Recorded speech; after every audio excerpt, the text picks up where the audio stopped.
When a person experiences, there's a fly. Accomplishments. Have you ever felt underqualified, ill-equipped, or unworthy of having a seat at the table? Well, the potentially bad news is you may have imposter syndrome, but the good news is you are not alone. Today, I'm gonna help you understand what in the world is going on when you suffer from imposter syndrome, and most importantly, we'll talk about what to do to not let imposter syndrome hold you back from living your best life. We're gonna talk about the 4 aspects of imposter syndrome, the very well-known people who I'm sure you recognize who have admitted that they suffer from imposter syndrome, and then be sure to watch all the way until the end because I'm gonna share with you some of my top tips to overcome imposter syndrome. By the way, if we haven't met already, welcome to my channel. I'm Dr. Therese Mascardo, a licensed clinical psychologist with a fully remote practice who has been living my dream of traveling the world since 2018. I've helped thousands of people take steps to build a life they don't need a vacation from. For more practical wellness content to help you maximize your life, be sure to follow me on Instagram at exploring.therapy, and also don't forget to like and subscribe by clicking right here. What is imposter syndrome?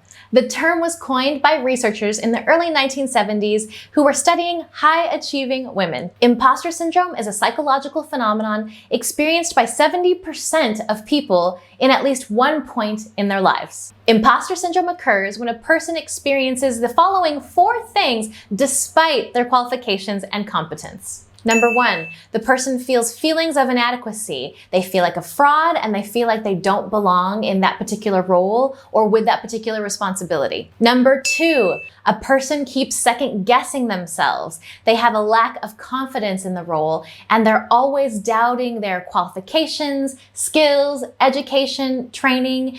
Despite all of those things, they still feel like they shouldn't be there. Number 3, a person with imposter syndrome tends to dismiss their accomplishments and also dismisses praise. They tend to see their accomplishments as a result of luck or timing, not of their own hard work or skills. And sometimes people with imposter syndrome even believe that they've deceived or tricked other people into thinking that they're qualified when they're actually not. Number 4, all of these thoughts lead to feelings of fear and anxiety. A person with imposter syndrome is constantly afraid that they're going to be caught, that someone's going to find them out and realize that they shouldn't be there. A person with imposter syndrome often feels like they have something to prove. This may often lead to behavior such as overcompensating. When comparing themselves to others, they'll see themselves as less and they'll tend to see others as more, even though it's not accurate. Another way fear and anxiety shows up is in perfectionism. A person with imposter syndrome may feel afraid of making decisions, may constantly need to seek approval from others. They may be afraid to ask questions, and they're often afraid to ask for help as well for fear that they'll be found out. Unfortunately, you can feel imposter syndrome in just about any setting as well. That includes school, work, personal relationships, even in your family. Some famous people who have admitted to experiencing imposter syndrome are Jennifer Lopez, who said, "Even though I had sold 70 million albums, there I was feeling like I'm no good at this." Maya Angelou, "I have written 11 books, but each time I think, uh-oh, they're gonna find out now. I've run a game on everybody and they're going to find me out." Jodie Foster, "When I won the Oscar, I thought it was a fluke. I thought everybody would find out and they'd take it back. Excuse me, we meant to give that to someone else. That was going to Meryl Streep."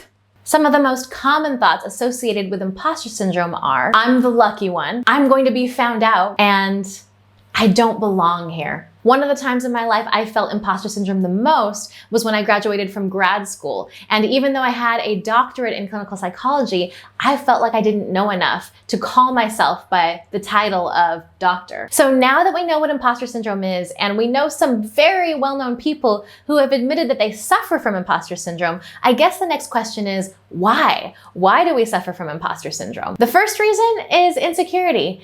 Insecurity is experienced by all human beings. It is a normal human thing to go through. And insecurity and insecure thoughts are largely fueled by the messages that we can receive growing up and the environment that we are exposed to. Insecure thoughts are often fed by things like environment and upbringing, but the truth is that today, with all of the ads that we see that are telling us that we have to fix things about ourselves, it's pretty difficult not to come out with some feelings of insecurity at some point in our lives. Another factor that influences why some of us may experience imposter syndrome is cultural marginalization. In fact, Michelle Obama said this: "I still feel that at some level I have something to prove because of the color of my skin, because of the shape of my body. Who knows how people are judging me?" When you are part of an underrepresented group, it's very common that you may not see examples of people that you can relate to, people that look like you, sound like you, or think like you out there in the world. And so then you are led to believe that people like you don't do things like that. Other times, underrepresented individuals may receive messages from the dominant culture telling them that they're less worthy of being there. Another factor that influences imposter syndrome is that we live in a success stories culture. That means we don't see the hard work, the blood, sweat, and tears that a person goes through in order to get to where we see them as successful. Mistakenly, we think that having insecurities means that we don't deserve a seat at the table. What we fail to realize is that having insecurities is part of the journey. It's part of the process. And everyone that we see as qualified and successful has had to deal with insecurities along the way. Another reason why imposter syndrome may happen, well, it happens to pioneers. People who pioneer, the ones that are the first to do something, usually feel an added amount of pressure because they feel like they're representing more than just themselves. Supreme Court Justice Sandra Day O'Connor said this: "My concern was whether I could do the job of a justice well enough to convince the nation that my appointment was the right move. If I stumbled badly in doing the job, I think it would have made life more difficult for women." So it's not that it's just hard enough to be a Supreme Court justice. Justice Sandra Day O'Connor also had to consider who she was representing and how her choices and actions would impact other women. It's a lot of pressure. Now, let's talk about how to heal from imposter syndrome, because we know that it's easy to get there, but now how do we get out of feeling like an imposter? Well, the first thing to remember is that imposter syndrome is all in your head, as in it's all about the thoughts that you repeat in your mind over and over again. So to heal from imposter syndrome, you first need to identify the unhealthy thoughts, interrupt the patterns of repeating those thoughts, and then replace them with more healthy thoughts. So for example, instead of telling yourself, "I'm not good enough to be here, I'm not good enough to be here," and repeating that again and again, pause, notice when you're repeating that same thought over and over again, and instead say something like, "I am qualified to be here. I deserve to be here." Also, remember that failure doesn't make you an imposter. It makes you human. Everyone fails, including people that we see as successes. I love this quote by Arlen Hamilton that talks about how everyone deserves a seat at the table. She says this: "You deserve the opportunity to fail just as much as they do." In other words, yeah, people fail, that's normal, but you deserve as much of a right to have a shot at it as everybody else. Another way to help repair the thought distortions that may be in your head due to imposter syndrome is to take a note from the beloved Michelle Obama, who says this: "I have been at so many powerful tables now, and I'm just telling you, there are a lot of people that don't belong there. And every table, I thought it was me. And after a little bit, I'm like, nope, it's him." One other thing you can do to fix your thoughts when it comes to imposter syndrome is to not be so afraid of looking cocky. Have you heard of something called the Fire Festival?